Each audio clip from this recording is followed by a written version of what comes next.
Detective Sarah Mitchell leaned back in her chair, the hum of the precinct's fluorescent lights a constant companion to the distant chatter of her colleagues.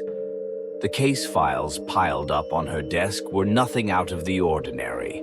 A series of break-ins, a missing person report, a domestic dispute that had spiraled out of control.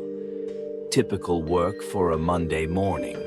But as she sipped her lukewarm coffee, the phone on her desk rang. A sound that, for some reason, sent a shiver down her spine.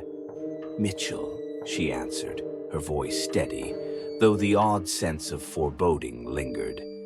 "Detective, my name is Vincent Hale," a deep, authoritative voice replied. "I need your help with a rather unusual situation." Hale. The name was familiar. Vincent Hale was a well-known art collector, his wealth and eccentric tastes the subject of many conversations among the city's elite. But what could someone like him want with a detective known for her work in more straightforward criminal cases? "Mr. Hale, how can I assist you?" Sarah asked, her curiosity piqued. "I've recently come into possession of a painting, a rather disturbing piece. Since it arrived, I've been experiencing some unexplainable events. I need someone with your experience to look into it. This is a matter of great urgency." "A disturbing painting?" "Mr. Hale, with all due respect, I deal with criminal investigations, not art criticism." "I understand, Detective, but this is more than just art. Please come to my estate, see for yourself. I believe it's a matter that requires your expertise." The desperation in Hale's voice was unmistakable, and despite the odd nature of his request, Sarah felt a strange pull to the case. She agreed to meet him, jotting down the address before hanging up.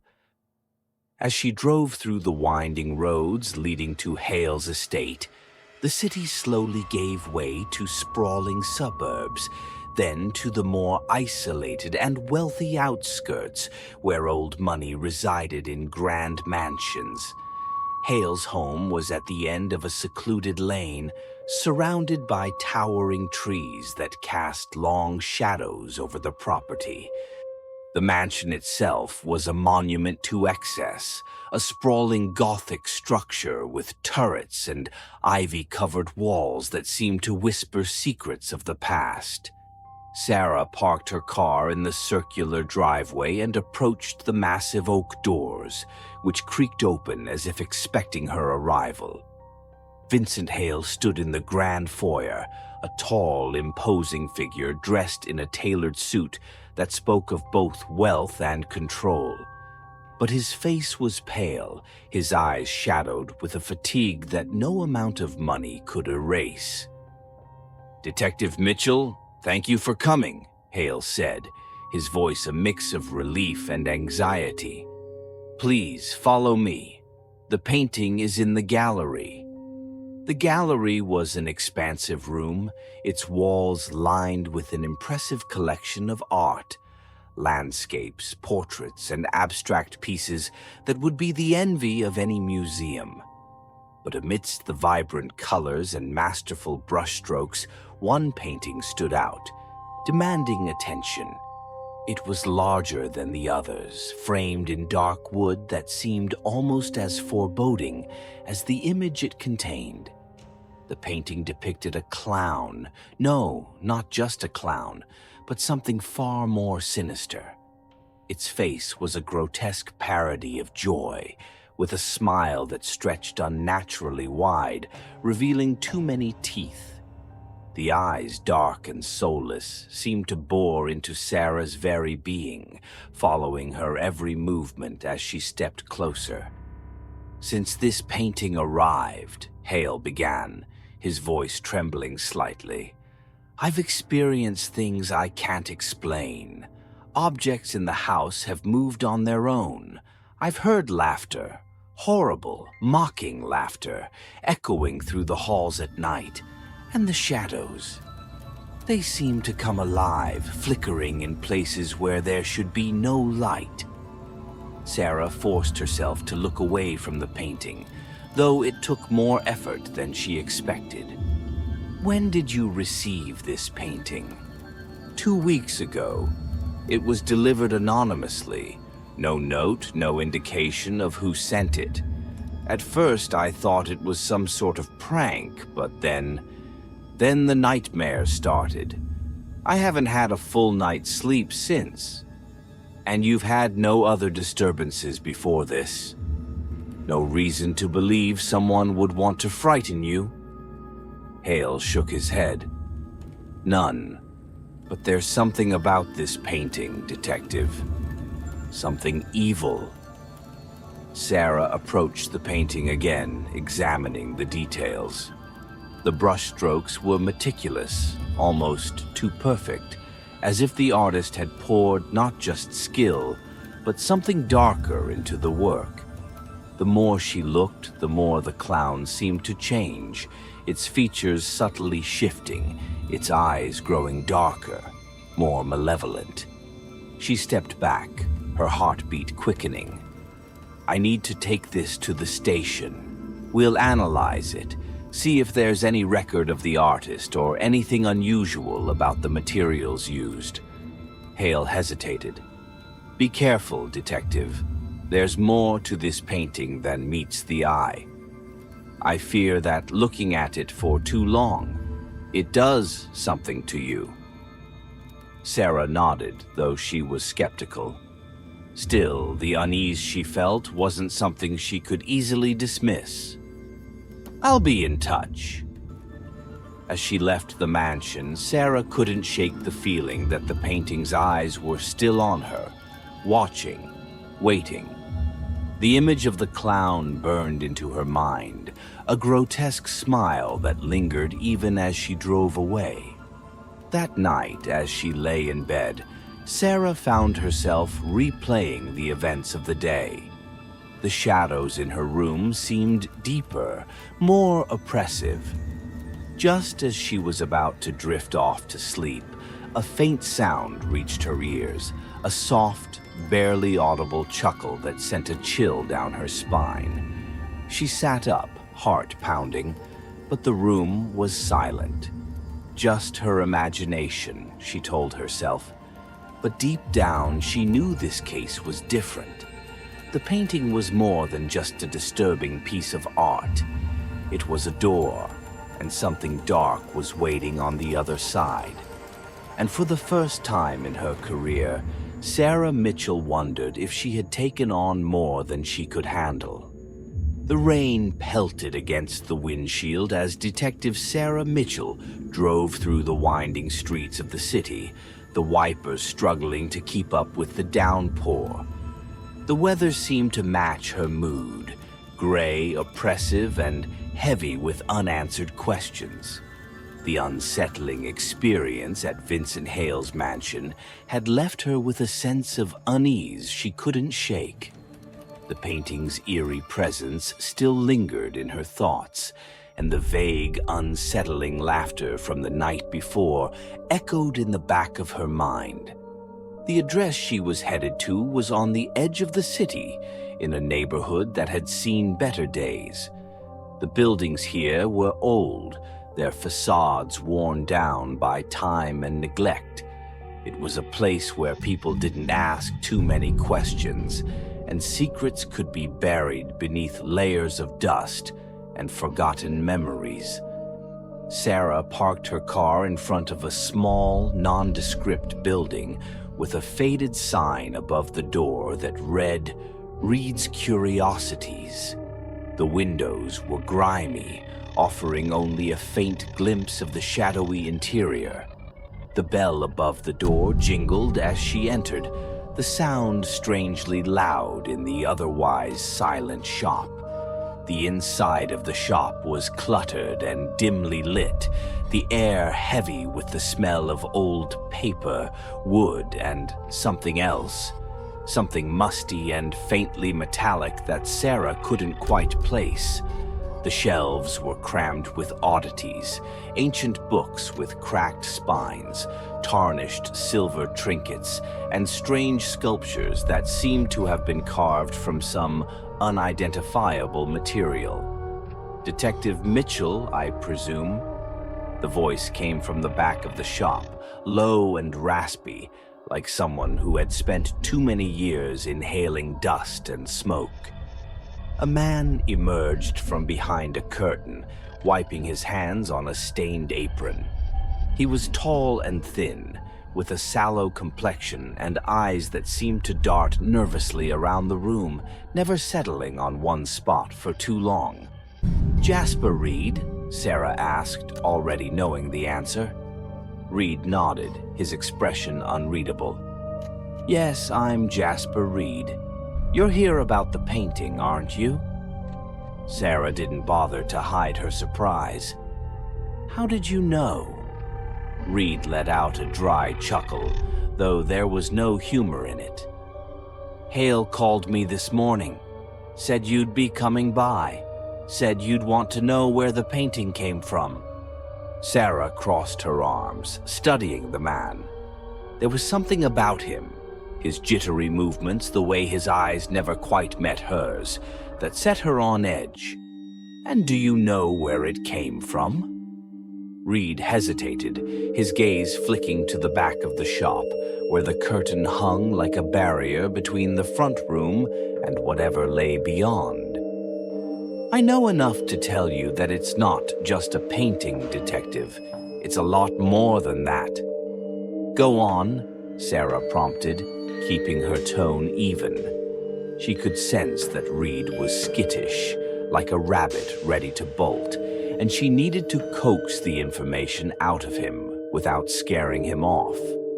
Reed sighed and motioned for her to follow him to a small sitting area in the corner of the shop.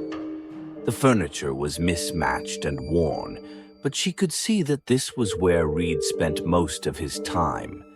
He poured them both a cup of tea from a chipped pot, his hands trembling slightly as he handed her a cup. "I acquired the painting a few months ago," Reed began, his voice low. "A man came into the shop. Looked like he hadn't slept in weeks. His clothes were dirty, his hair unkempt, but it was his eyes that really struck me. They were wild, like he'd seen things that had driven him to the brink of madness." "What did he tell you?" Sarah asked, taking a sip of the tea, though her focus remained on Reed's every word. "He said he'd found the painting in the attic of an old house, a place out in the countryside long abandoned. He was hired to clean out the place, but when he found the painting, he couldn't just leave it there. He brought it back with him, thinking he could sell it and make a quick buck." Reed shook his head, as if recalling a memory that sent shivers down his spine. But from the moment he brought it into his home, things started to go wrong. He told me about the strange noises, the feeling of being watched, and the nightmares. Oh, the nightmares he described were horrifying. Sarah felt a chill run down her spine. "Did he say anything about where the house was?" Reed nodded slowly. "He did, but he was hesitant to give me the exact location. Said the place was cursed, that anyone who went there would end up like the family who lived there before. He only sold me the painting because he was desperate to get rid of it. But even then, he seemed haunted by it, as if parting with the painting wouldn't be enough to free him from whatever it had done to him." "And the family? What happened to them?" Reed's expression darkened. "They were found dead in their home. All of them. Parents, 2 children. The coroner's report said they died of natural causes, but the details were unusual. The father was found in the attic, clutching a knife, his eyes wide open as if he'd seen something that scared him to death. The mother was in her bed, her face contorted in a scream. The children, well, let's just say it wasn't pretty. But there were no signs of a struggle, no evidence of an intruder. The official story was that it was some kind of group hysteria, but I've always had my doubts. Sarah's mind raced, connecting the dots between what Reed was telling her and the strange occurrences at Hale's mansion. "Do you still have the man's contact information?"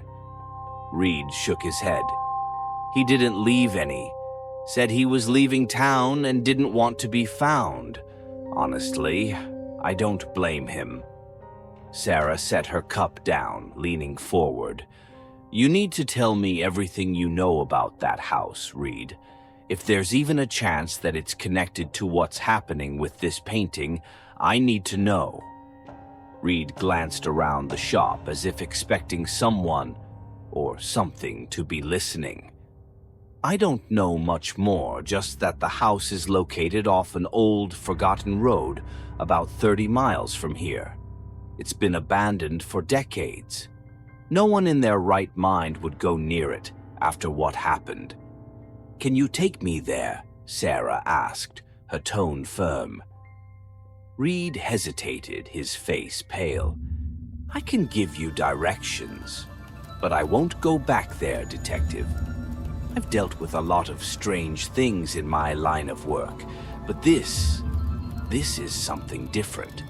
Whatever that painting is, whatever it's connected to, it's pure evil, and it's not something you can just investigate and solve like any other case. It gets into your mind, twists things, makes you see things that aren't there." "Then I'll go alone," Sarah said, standing up. "But if you remember anything else, or if that man contacts you, you need to let me know." Reed nodded, relief washing over his features as he handed her a piece of paper with the directions scribbled on it. "Be careful, Detective. I don't think it wants to be found." Sarah tucked the paper into her coat pocket and turned to leave, but as she reached the door, she felt the hairs on the back of her neck stand up. She turned around, scanning the shop, but Reed had already disappeared behind the curtain. The shop was silent, the oddities on the shelves seeming to stare at her with unseen eyes. Outside, the rain had let up, but the sky was still a heavy gray, the air thick with moisture. As Sarah made her way to her car, she caught a glimpse of something out of the corner of her eye, a tall, shadowy figure standing at the edge of the alleyway across the street, its face obscured by the darkness. The figure seemed to be watching her, its posture unnaturally still. She blinked, and the figure was gone, leaving only the empty alleyway behind. Shaking off the unease that had settled over her, Sarah got into her car and drove away, her mind already focused on the next step in her investigation. But as she glanced in the rearview mirror, she couldn't help but feel that someone, or something, was following her, lurking just beyond the edges of her perception. The painting's curse, whatever it was, had already claimed lives. And as Sarah sped through the city streets, she couldn't shake the feeling that it wasn't finished yet. The directions Jasper Reed had given Sarah led her to the outskirts of town, far beyond the well-traveled roads, into a region where the forest grew thick and the sky seemed to hang lower, as if the clouds themselves were weighed down by the secrets of the past. The narrow, overgrown path she followed seemed more suited for a horse-drawn carriage than for her modern sedan. And the deeper she drove, the more oppressive the atmosphere became. Sarah had always considered herself a rational person, someone who relied on facts and logic rather than superstition. But as she approached the old house, an inexplicable sense of dread settled over her, growing heavier with every mile. The trees crowded closer, their gnarled branches like skeletal hands reaching out to snatch at her car as she passed. The road beneath her wheels turned to gravel, then to dirt, and finally it was little more than a trail, barely visible through the encroaching wilderness. At last, the house came into view, emerging from the dense woods like a dark, forgotten relic of a time long past.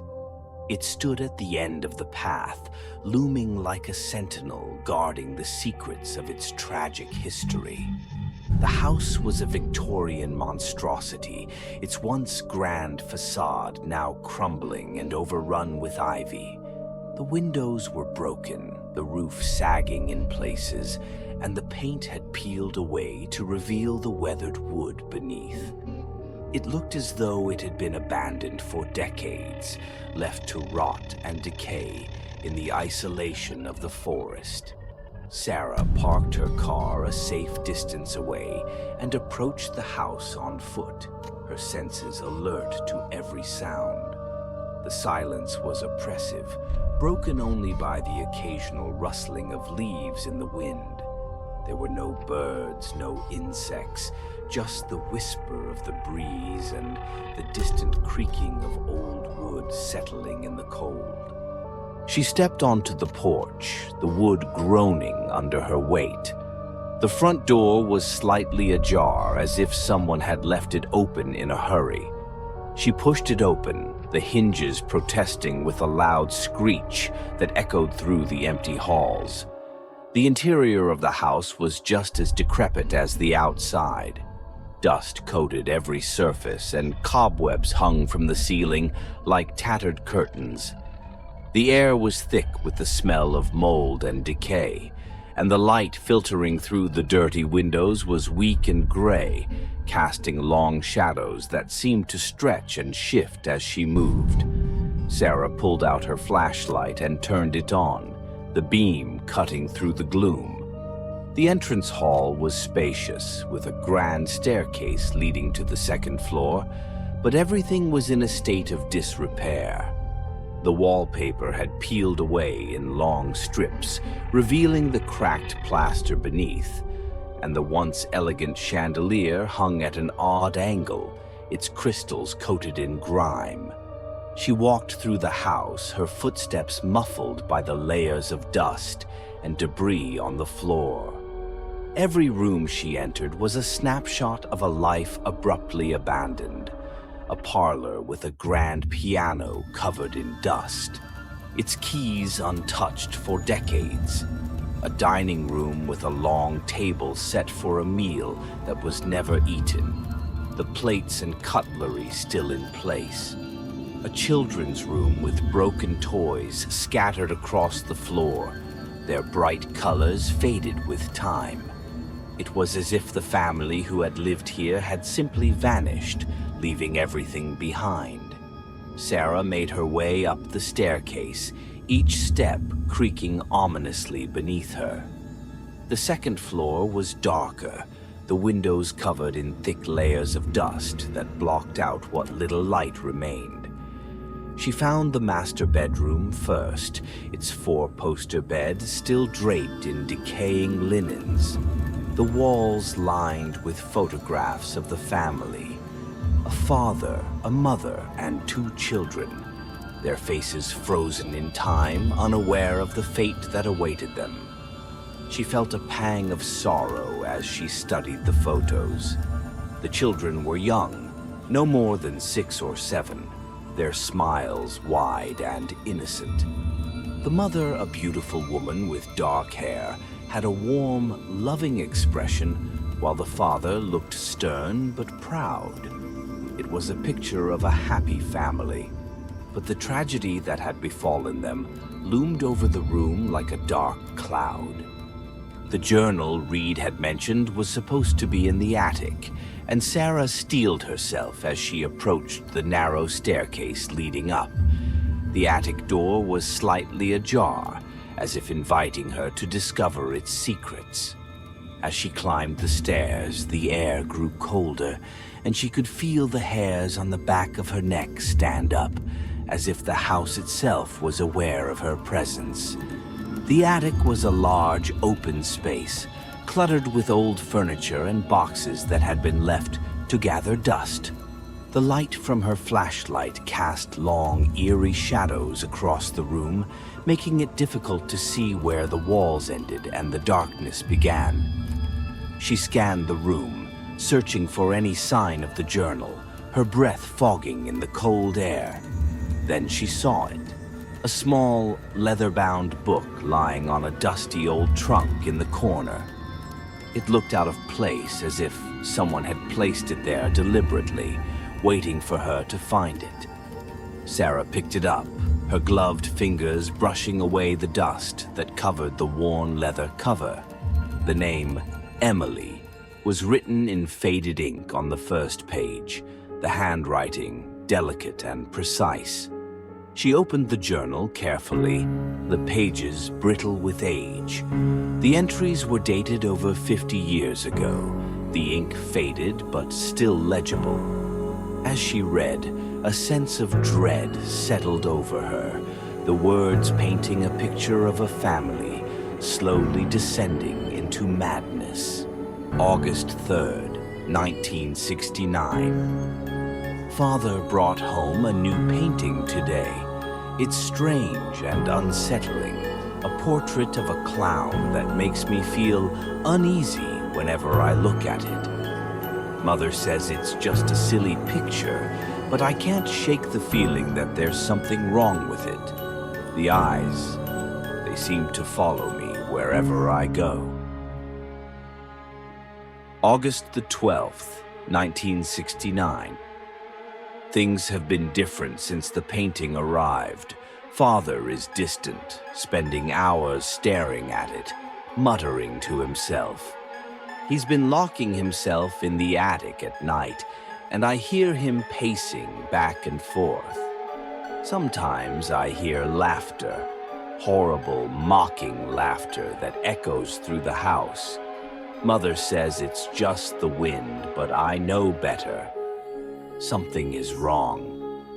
August 20th, 1969. Father is not himself anymore.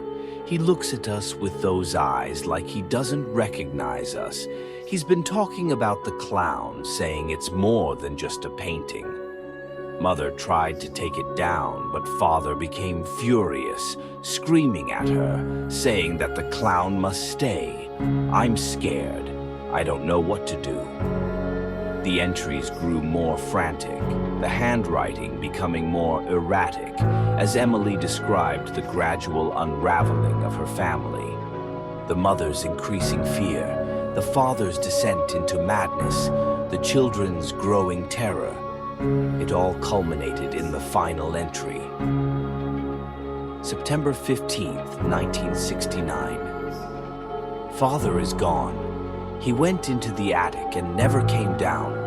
Mother tried to take us and leave, but the doors wouldn't open and the windows wouldn't break. We're trapped here. I can hear them now. The clown and his friends. They're coming for us. I'm writing this so that someone will know what happened here, so that they won't suffer the same fate.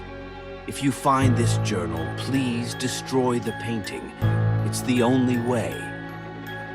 Sarah closed the journal, her hands trembling. The air in the attic seemed to thicken, pressing down on her as if the house itself was reacting to her discovery. She could almost hear Emily's voice, pleading with her to end the nightmare that had consumed her family. Suddenly, the room grew darker, the light from her flashlight flickering. A cold breeze swept through the attic, carrying with it the faint sound of laughter, high-pitched and childlike, but with an undercurrent of malice that sent chills down her spine.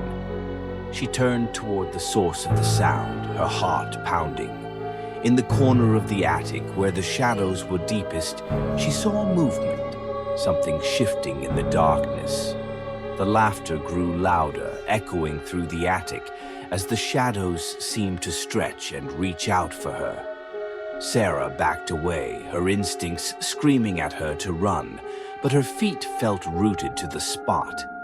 The laughter was all around her now, a chorus of voices that seemed to come from every direction. Her flashlight flickered again, and for a split second she saw them.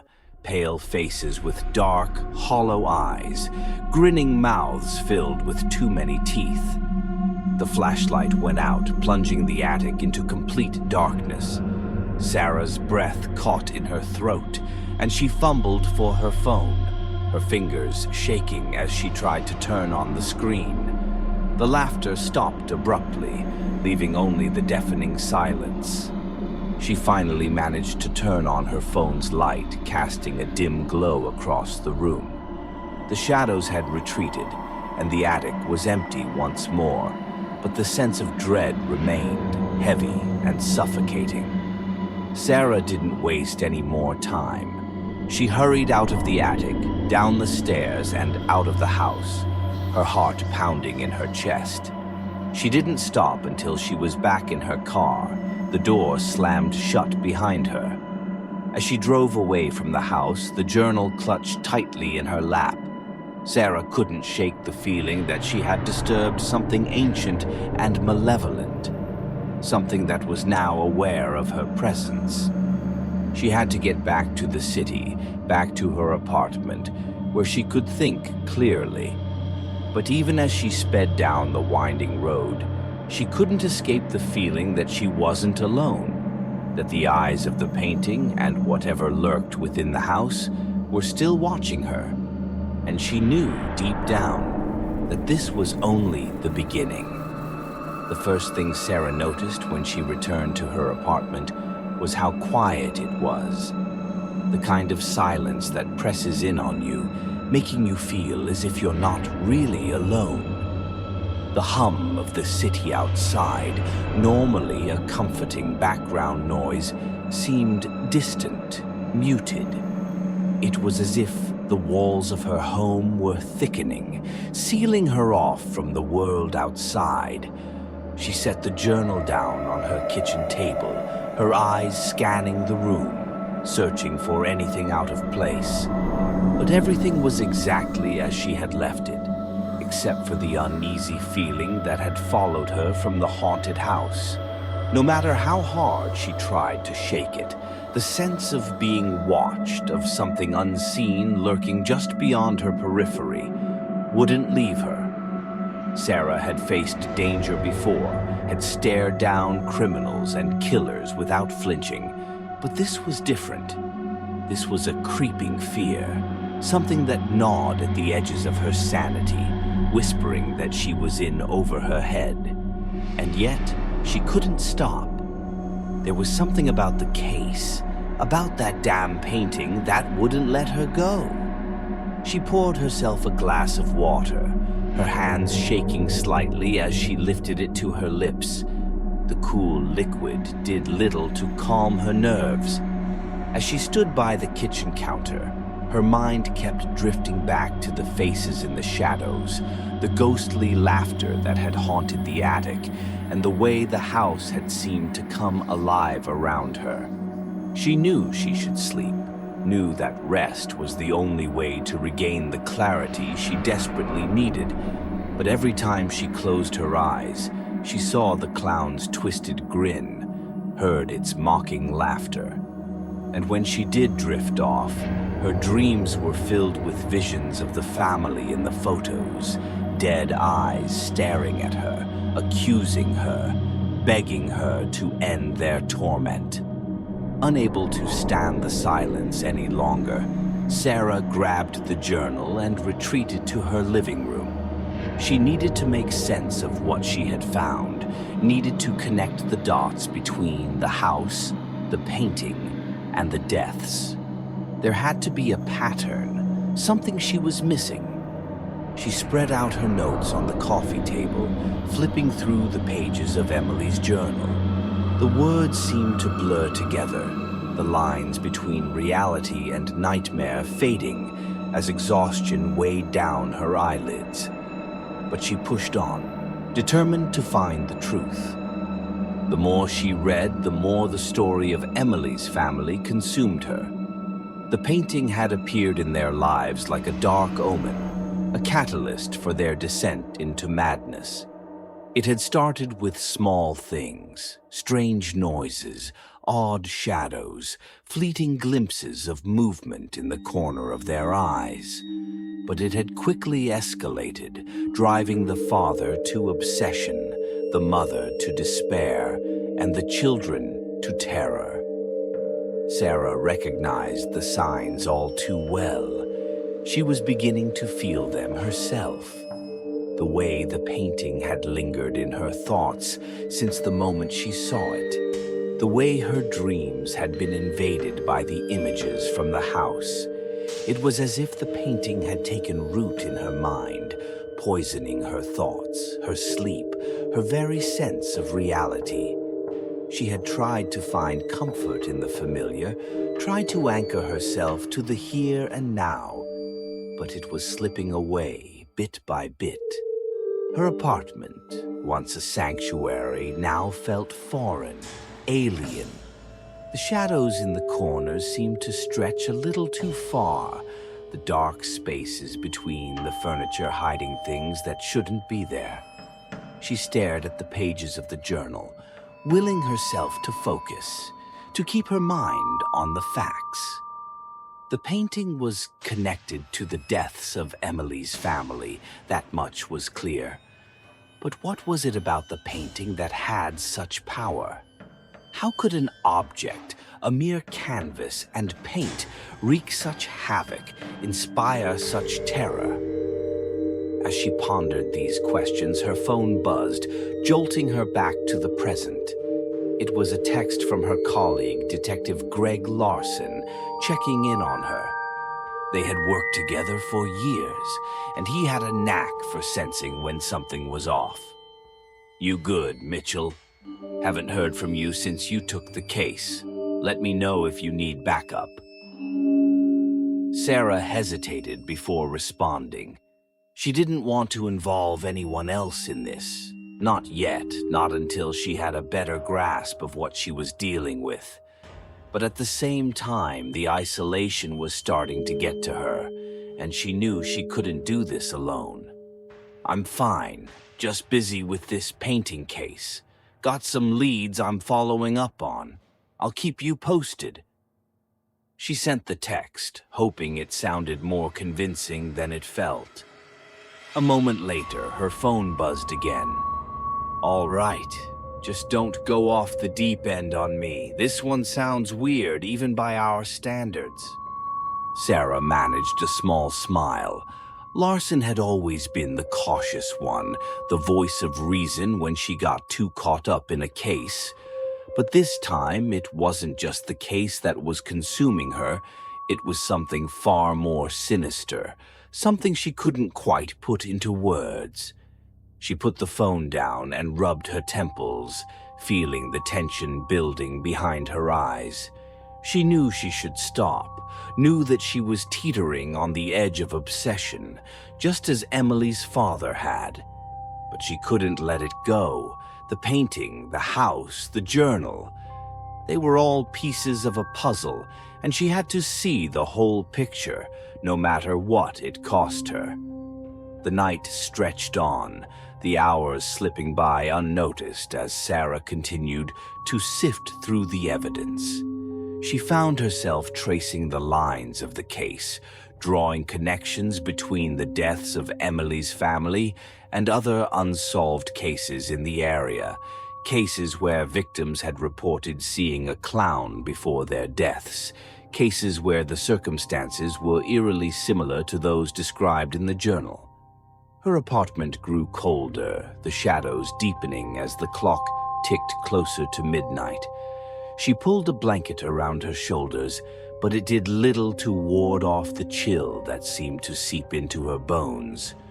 The world outside her windows was dark and silent, the city seemingly holding its breath, waiting for something to break the stillness. As she stared at the journal, the words began to blur again, the letters twisting and shifting on the page. She blinked, trying to clear her vision, but the shapes refused to settle. It was as if the journal was alive, the ink writhing like a nest of snakes, forming new words, new sentences. She closed her eyes, taking a deep breath. She was just tired, she told herself. It was the lack of sleep, the stress of the case. She needed to rest, to clear her mind. But when she opened her eyes, the room around her had changed. The walls of her apartment seemed to have receded, the corners shrouded in darkness. The furniture was barely visible, lost in the shadows that stretched and pulsed like living things. The only light came from the journal, its pages glowing faintly, casting an eerie light that flickered like a candle in a draught. And then she heard it, a low, raspy chuckle coming from somewhere in the darkness. It was a sound she had heard before, in the attic, in her dreams. The sound of the clown's laughter, mocking her, taunting her. Sarah's breath caught in her throat as she looked up, her heart pounding in her chest.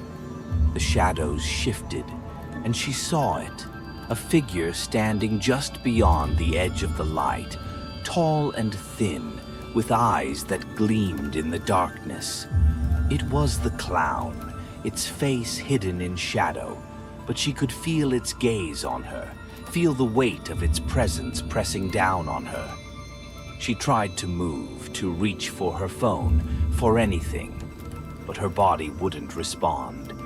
It was as if the darkness had paralyzed her, holding her in place, forcing her to confront the thing that had been haunting her. The figure took a step closer, the sound of its shoes tapping on the floor like the ticking of a clock. Time seemed to stretch, each second an eternity as it approached, its grin widening, its teeth gleaming like razors. Sarah's vision blurred, her thoughts fracturing as the figure loomed over her, its laughter filling her ears, drowning out everything else.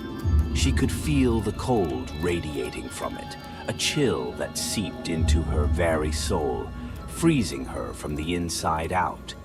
And then, just as suddenly as it had appeared, the figure was gone. Sarah gasped, her body jerking as she regained control. She was back in her apartment, the journal lying closed on the table, the room just as it had been before. The shadows were still, the silence complete. But the fear remained, a knot of cold dread lodged in her chest. She stumbled to her feet, her hands trembling as she reached for her phone. The screen lit up, the time reading just past midnight. She dialed Larson's number, her fingers clumsy on the keys. "Mitchell!" Larson's voice was groggy but immediately alert. "What's wrong?" "I need your help," Sarah whispered, her voice shaking. I think I'm losing it, Larson. This case, it's getting to me. The painting, the house. Something's wrong. Where are you? I'll be right there." Sarah gave him her address, trying to keep her voice steady. "Hurry!" She hung up, sinking back into the couch, her mind racing. She had always prided herself on her ability to stay calm under pressure, to keep her emotions in check. But this was different. This was something beyond her control, something that was pushing her to the brink. As she waited for Larson, she couldn't help but feel that the painting had won, that it had finally wormed its way into her mind, twisting her thoughts, her perceptions. And she knew that unless she found a way to stop it, it would destroy her, just as it had destroyed Emily's family. The sound of a car pulling up outside broke through her thoughts, and she forced herself to stand, to walk to the door. But as she reached for the doorknob, she caught a glimpse of something out of the corner of her eye, a flash of color, a hint of movement. She turned, her breath catching in her throat. There, on the wall across from her, was a painting. The painting. The clown, its face twisted into that same grotesque grin, its eyes locked onto hers. But it wasn't just a painting anymore. It was real, and it was here. The door burst open behind her, Larson's voice calling her name. But Sarah couldn't move, couldn't speak. The painting had her in its grip, its gaze holding her captive, its laughter filling her mind. And as the darkness closed in, she realized that there was no escaping it. The painting had become her obsession, her nightmare, and now it was her reality. The city was shrouded in darkness as Sarah and Larson drove through the deserted streets, the glow of the streetlights barely piercing the thick fog that had rolled in from the bay. The weather matched Sarah's mood, heavy, oppressive, a harbinger of the storm that was about to break. The events of the past few days had left her shaken, her once steady resolve chipped away by the relentless assault of fear and doubt. The painting had wormed its way into her mind, embedding itself so deeply that it was all she could think about. Even now, as they approached Vincent Hale's mansion, she could feel the clown's eyes on her, watching her every move, waiting for the moment to strike. She had tried to explain it to Larson, but the words had failed her. How could she make him understand the sheer terror that had gripped her, the sense that she was losing herself to something she couldn't fight? But Larson had seen enough in her eyes to know that this was no ordinary case. And now, here they were, hurtling toward a confrontation that felt as inevitable as it was terrifying.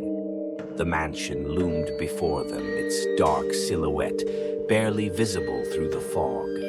The air seemed to thicken as they approached, the temperature dropping as if the very ground beneath them was recoiling from what lay inside. Larson killed the engine, and the two of them sat in silence for a moment, gathering their courage.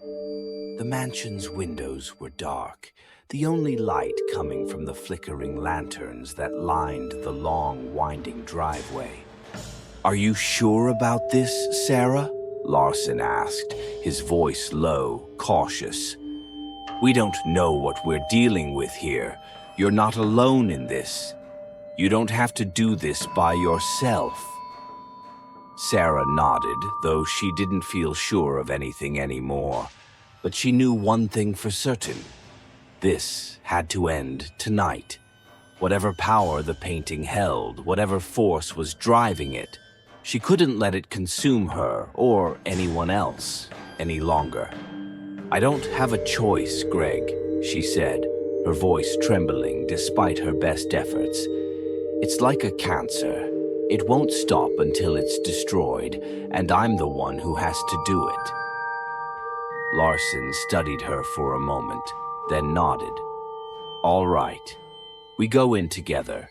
We end this."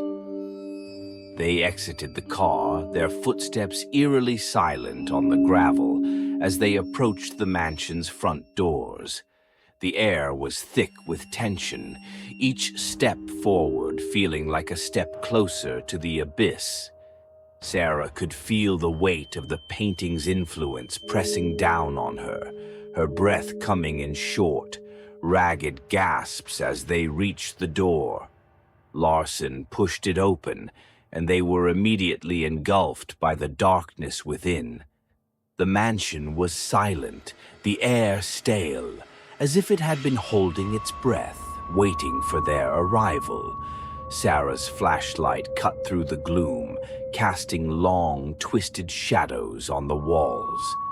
They moved quickly through the mansion, each room a blur as they made their way to the gallery where the painting hung. The house seemed to groan around them, the walls creaking as if something unseen was moving just out of sight. Finally, they reached the gallery. The door was slightly ajar, a sliver of darkness spilling out into the hallway. Sarah paused, her hand trembling as she reached for the doorknob. This was it. The moment she had been dreading, yet knew was unavoidable. "Are you ready?" Larson asked, his voice steady, a solid anchor in the storm of fear raging inside her. Sarah nodded, though she wasn't sure if anyone could truly be ready for what they were about to face. She pushed the door open, the hinges squealing in protest as the room beyond was revealed. The gallery was just as she remembered it, filled with Hale's vast collection of art. But all of it was overshadowed by the painting that dominated the far wall, the clown, its eyes gleaming with malevolent intent, its twisted smile seeming to widen as they entered. The air was colder here, thick with the scent of decay. The shadows seemed to pulse with a life of their own, stretching and shifting in unnatural ways. The painting's presence was overwhelming, a dark, oppressive force that filled the room, pressing in on them from all sides. Vincent Hale stood before the painting, his back to them. He was dressed in a fine suit, his hands clasped behind his back as if he were merely admiring a piece of art. But there was something wrong about the way he stood, something unnatural in the rigid set of his shoulders. "Hale," Sarah called out, her voice echoing in the silence. "It's over. We're here to end this." Hale didn't move, didn't acknowledge her presence. It was as if he hadn't heard her at all. Sarah took a cautious step forward, her flashlight trained on him. As she got closer, she saw the truth. Hale wasn't admiring the painting. He was transfixed by it, his eyes wide, unblinking, locked onto the clown's gaze. His face was a mask of terror, his skin pale and clammy, beads of sweat standing out on his forehead. His lips were moving, but no sound came out, his words lost to whatever nightmare the painting had trapped him in. Sarah's heart pounded in her chest as she realized how far gone he was. Whatever power the painting held, it had already claimed him. And if she didn't act quickly, it would claim her too. "Greg, we need to destroy it," she said, her voice shaking. "We need to burn it. Now." Larson nodded, already reaching into his bag for the gasoline and matches they had brought with them. But as he moved toward the painting, Hale suddenly lurched forward, his body convulsing as if something inside him was trying to break free. "No!" Hale cried out, his voice raw and desperate. "You can't destroy it. It's too powerful." Sarah and Larson froze, watching in horror as Hale turned to face them.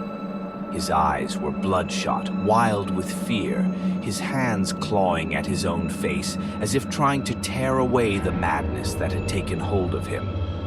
"You don't understand," Hale gasped, his voice choked with terror. "It's in my head. It's in all of us.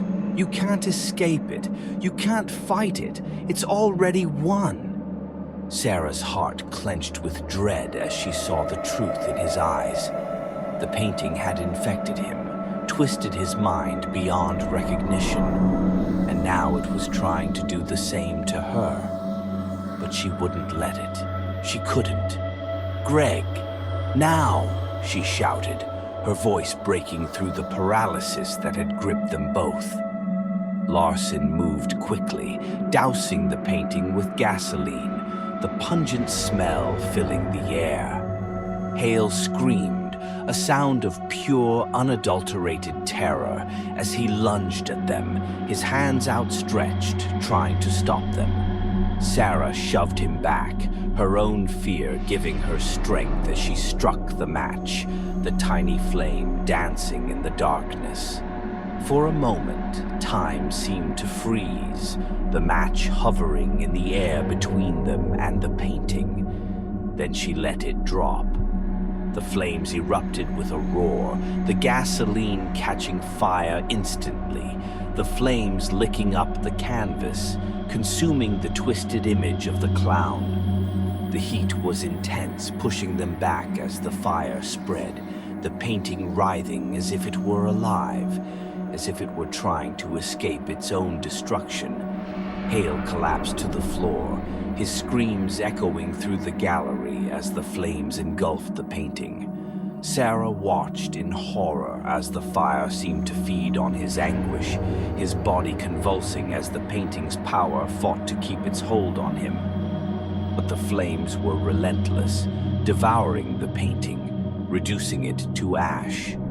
And as the last remnants of the canvas were consumed, the fire seemed to dim, the room growing still, the oppressive weight that had filled the air lifting, as if a great shadow had passed. Hale lay still on the floor, his body charred, his eyes staring sightlessly at the ceiling. The mansion was silent, the only sound the crackling of the dying flames. Sarah fell to her knees, her body trembling with exhaustion and relief. It was over. The painting was gone. But the cost... She felt Larson's hand on her shoulder, a steadying presence in the aftermath of the horror they had just faced. She looked up at him, her eyes filled with unshed tears. "It's over," he said quietly, though his voice was tinged with sadness. "You did it, Sarah. It's finally over."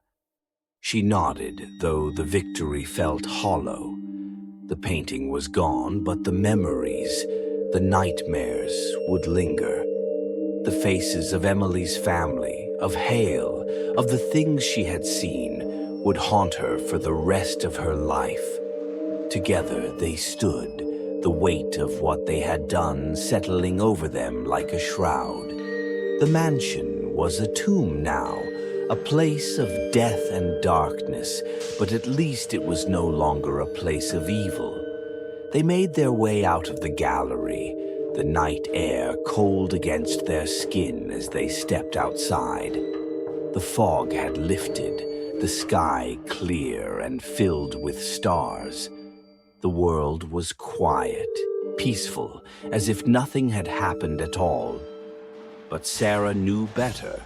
She knew that some things could never be undone, that some battles left scars that time could not heal.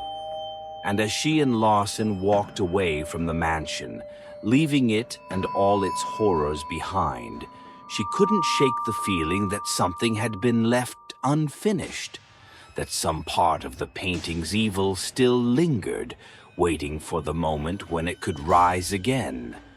But for now, it was over, and that had to be enough. They drove away in silence, the city's lights growing brighter as they neared the center. Sarah leaned back in her seat, her eyes closing as exhaustion finally overtook her. But in the back of her mind, she could still hear it, the faintest echo of a laugh, a sound that sent chills down her spine. She didn't know if it was real or just a memory. But as they drove on, she couldn't help but glance in the rearview mirror, half expecting to see that twisted grin staring back at her. But the mirror was empty, the road behind them clear,